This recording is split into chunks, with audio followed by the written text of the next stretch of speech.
প্রিয় শিক্ষার্থীরা, আসসালামু আলাইকুম। আজকের ভিডিওতে অষ্টম শ্রেণীর গণিত বইয়ের 3 নম্বর পৃষ্ঠা থেকে স্বাভাবিক ক্রমিক সংখ্যার যোগফল নির্ণয় এখান থেকে আলোচনা শুরু করব। স্বাভাবিক ক্রমিক সংখ্যার যোগফল বের করার একটি চমৎকার সূত্র রয়েছে। আমরা সহজেই সূত্রটি বের করতে পারি। তো দেখো, আমরা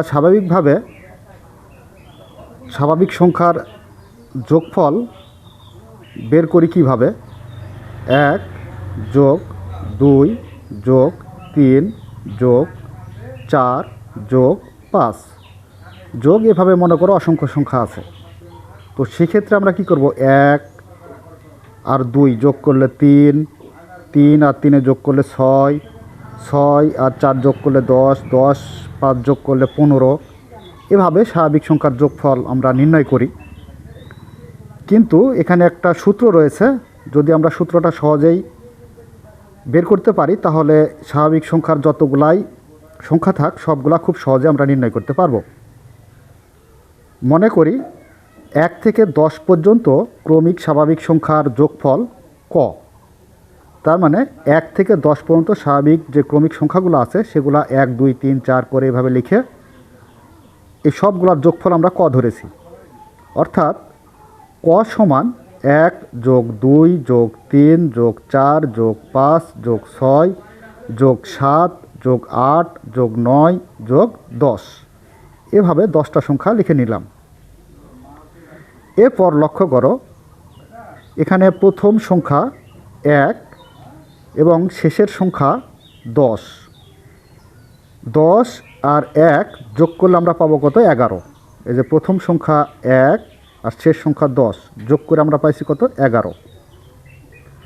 আবার দ্বিতীয় ও শেষ পদের আগে পদের যোগফল, অর্থাৎ এখানে দ্বিতীয় আর শেষ পদের আগের পদ, তার মানে এখানে এই যে 9, এই দুটা যদি আমরা যোগ করি, এই যে 2 যোগ 9, তাহলে পাবো কত, 11 পাবো।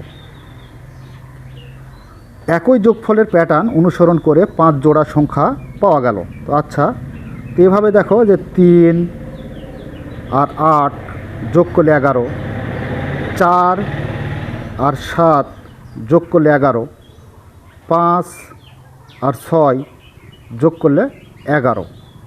তো এখানে জোড়া কয়টা হলো, জোড়া হলো দেখো, এই যে এখান থেকে এই এক জোড়া, দুটা মিলে একটা জোড়া হচ্ছে।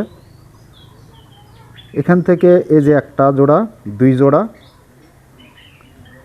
3 জোড়া, 4 জোড়া, আর এটা একটা, এই যে 5 জোড়া, 5টা জোড়া পেলাম।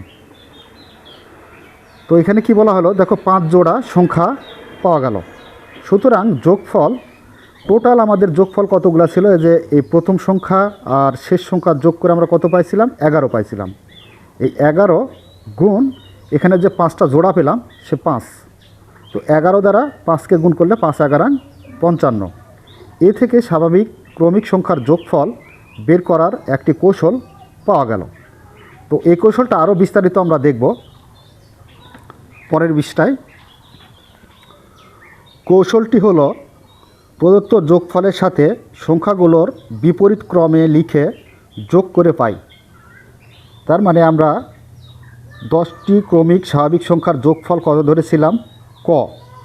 আর ক সমান লিখেছিলাম 1 যোগ 2 যোগ 3 যোগ 4 যোগ 5 যোগ 6 যোগ 7 যোগ 8 যোগ 9 যোগ 10। তো এটাকে একটু উল্টোভাবে লিখব, কারণ উল্টোভাবে লিখলেও যোগফল একই থাকবে, তাই ক ধরা হয়েছে মোট যোগফল। তাহলে উল্টাভাবে লিখলে পারে কী হবে, এখানে 10 যোগ 9 যোগ 8 যোগ 7 যোগ 6 যোগ 5 যোগ 4 যোগ 3 যোগ 2 যোগ 1, 10টা সংখ্যা লেখা হলো উল্টোভাবে। ক আর ক যোগ করলে পাবো কত, 2 ক। এখান থেকে 1 আর 10 যোগ করলে পাবো কত, 1 আর 10 যোগ করলে হচ্ছে 11 হবে। আবার 2 আর 9 যোগ করলে কত পাবো, 11 পাবো। এভাবে তোমাদের ডট ডট করে দেওয়া হয়েছে, তার মানে এগুলা যোগ করা হয়েছে, যে এটার সাথে এটা 8-এর সাথে 3 যোগ করলে 11, 4-এর সাথে 7 যোগ করলে 11, 5-এর সাথে 6 যোগ করলে 11, 6-এর সাথে 5 যোগ করলে 11, 7-এর সাথে 4 যোগ করলেও 11, 8-এর সাথে 3 যোগ করলে 11, আবার 9-এর সাথে 2 যোগ করলেও 11, 10-এর সাথে 1 যোগ করলে 11। তো দেখো এখান থেকে শেষের দুইটা লেখা হয়েছে, এই যে এখানে 1 যোগ 10 বা 10 যোগ 1 তাহলে 11, আবার 9 যোগ 2 তাহলে 11। তো এখানে উদাহরণ হিসেবে আমরা এই লাস্টের থেকে দুইটা দেখাইছে আর প্রথম থেকে দুইটা দেখাইছে আর মিডিলেরগুলো ফাঁকা রেখেছে। তো এখানে জোড়া কয়টা পাইলাম? 1 2 3 4 5 6 7 8 9 10, 10টা জোড়া পেলাম। তাহলে এভাবে আমরা যোগ করলে 11-র 10টা জোড়া পাবো। তো এখানে 2 ক সমান, এখান থেকে দেখো যেখানে প্রথম যে কোনো একটা ধরা হয়েছে, যে কোনো একটা পদ আমরা ধরে নিয়েছি প্রথমটা, 1 যোগ 10 দিয়ে আমরা পাইছি কত? 11। আর এখানে এরকম জোড়া কয়টা ছিল? এখানে জোড়া ছিল 5টা, সরি 10টা। 1 2 3 4 5 6 7 8 9 10, এই 10টা জোড়া। তাই কি করব? 10 দ্বারা গুণ করব। তো গুণ করলে এখন এই যে এখান যে 2 ক আছে, এই 2 কটা কী হবে? তো 2 ক এর ক্ষেত্রে এখানে শুধু ক সমান, আমরা যেহেতু যোগফল বের করছি বা যোগফলের সূত্র প্রতিষ্ঠা করছি, সেই ক্ষেত্রে এই 2টা এর নিচে ভাগ হয়ে যাবে। তো ভাগ হলে এখানে যে 10 হচ্ছে এটা জোড়ার, তাহলে 1 যোগ 10 গুণ 10 সমান হচ্ছে কত? 2। তো 1 আর 10 যোগ করলে আমরা পাবো কত? 11। আর এটা হচ্ছে জোড়ার যোগফল 10, আর এখানে 2 হচ্ছে 2 থাকলো। তাহলে এখানে আমরা কাটাকাটি করতে পারি একটু, 2 1 2, 5 2 10, তার মানে 5। 5 দ্বারা যদি আমি 11কে গুণ করি, 5 11 55, তো উত্তরটা পেয়ে যাব। অর্থাৎ এই কৌশলের মাধ্যমে আমরা সবগুলোর যোগফলটা বের করলাম। কিন্তু এখানে আমাদের যেহেতু সূত্র প্রতিষ্ঠা করতে হবে, সেই ক্ষেত্রে এ ক সমান কী ধরা হয়েছিল? ক সমান যোগফল ধরা হয়েছিল। আর একটা কী সংখ্যা ছিল? এই যে দেখো, এটা প্রথম সংখ্যা আর এটা হচ্ছে শেষ সংখ্যা। তো 1 হচ্ছে প্রথম সংখ্যা, তো প্রথম সংখ্যা যোগ, এই যে এই যোগ যোগ 10টা ছিল কোন সংখ্যা? শেষ সংখ্যা। তো এখানে আমরা 10 না লিখে লিখব শেষ সংখ্যা। আচ্ছা, এটা প্রথম বন্ধনী দ্বারা আবদ্ধ করতে হবে, গুণ, এখানে আমাদের জোড়ার এটা গণনা ছিল। তো জোড়া মানে কি? এখানে পদ সংখ্যা দেখতে হবে, কতটা পদ থাকবে। যেমন এখানে 10টি পদের সমষ্টি বলেছে, তাই 10। তো এখানে আমরা 10 দিয়ে দিলাম, বা পদ সংখ্যা লিখব, পদ সংখ্যা। আর নিচে ভাগ 2 অবস্থায় আছে, 2টা থাকবে। তো এই সূত্রটা তোমাদের অবশ্যই একটু মনে করে রাখতে হবে। তো সূত্রটা কি দাঁড়ালো? স্বাভাবিক সংখ্যার ক্রমিক স্বাভাবিক সংখ্যার যোগফল বের করতে হলে আমাদের সূত্র এভাবে আমরা লিখতে পারি, প্রথম সংখ্যা যোগ শেষ সংখ্যা গুণ পদ সংখ্যা ভাগ 2। তো এই সূত্রটা আমাদের অবশ্যই মনে রাখতে হবে। তোমরা এটা একটু মনে করে নিবে, কারণ পরবর্তীতে আমাদের কাজে লাগবে অনুশীলনের অঙ্কগুলো সমাধান করতে হলে। তো আরেকটা কাজ দেওয়া আছে এখানে, দেখো, 1 থেকে 15 পর্যন্ত ক্রমিক স্বাভাবিক সংখ্যাগুলোর যোগফল বের করে সূত্র প্রতিষ্ঠা করো। তো আমরা এই কাজটা করব এখন। কাজ পৃষ্ঠা হচ্ছে 4 নাম্বার পৃষ্ঠা থেকে আমরা কাজটা করছি। তো এখানে বলা হয়েছে 1 থেকে 15 পর্যন্ত ক্রমিক স্বাভাবিক সংখ্যার যোগফল বের করে সূত্র প্রতিষ্ঠা করো। তো এখানে সেই ক্ষেত্রে আমরা ধরে নেব, মনে করি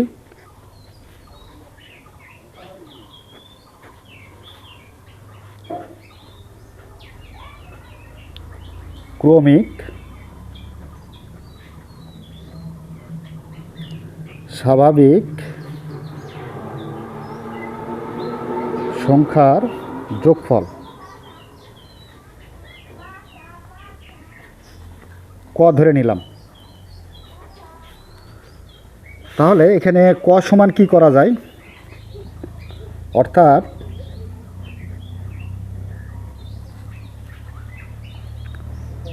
ক সমান আমরা 1 পর্যন্ত, 1 থেকে 15 পর্যন্ত ক্রমিক স্বাভাবিক সংখ্যাগুলো যোগ করে নিব।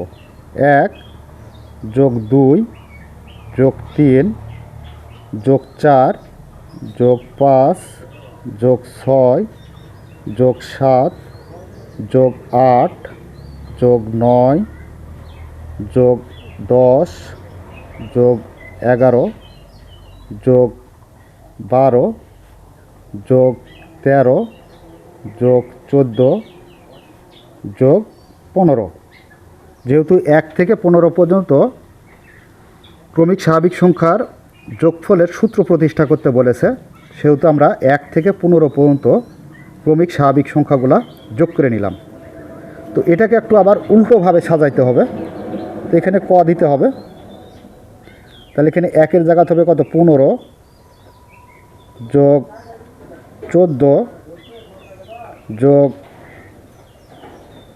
13 যোগ 12 যোগ 11 যোগ 10 যোগ 9 যোগ 8 যোগ 7 6 5 4 3 2 1। এবার এই সবগুলা কী করবো? আমরা জোড়ায় জোড়ায় যোগ করব। এখানে ক আর ক যোগ করলে আমরা পাবো কত? 2 ক সমান। এখান থেকে আমরা জোড়াগুলো নিব। জোড়া কোনগুলা? এই যে দেখো, 1 আর 15 এই জোড়া। তাহলে কত হবে? 1 যোগ 15, তাহলে আমরা পাবো 16 যোগ আরেক জোড়া নিই,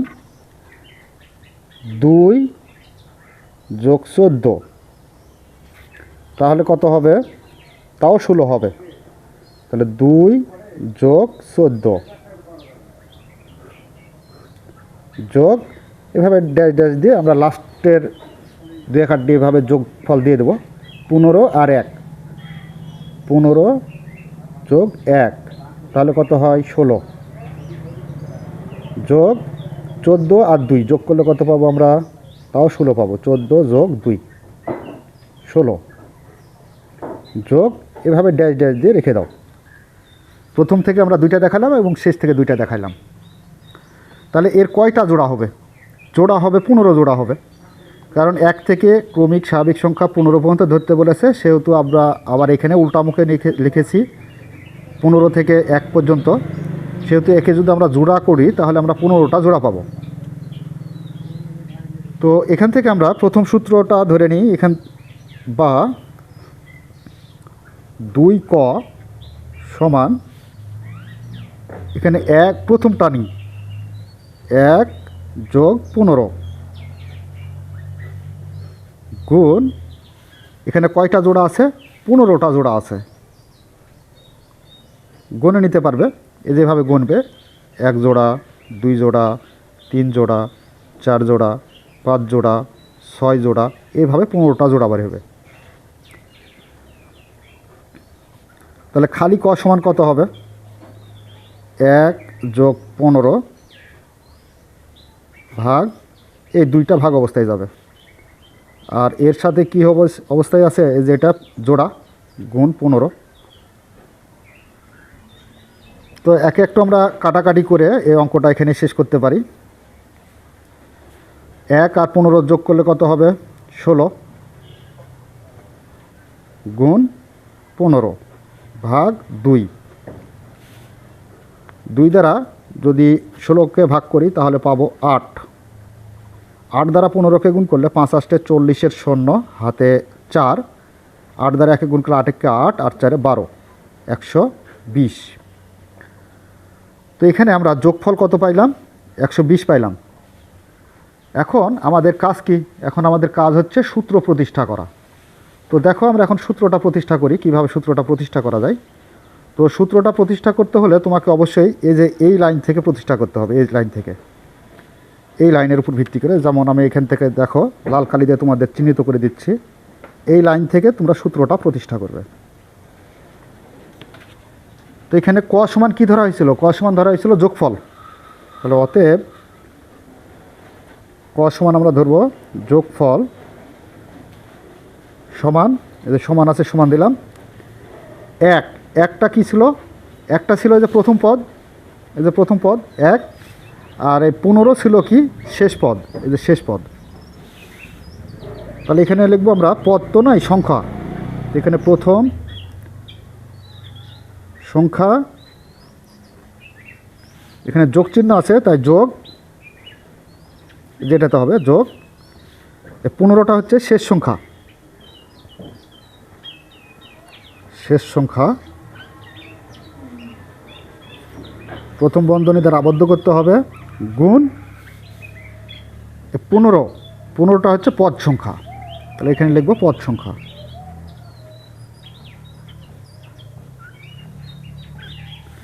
ভাগ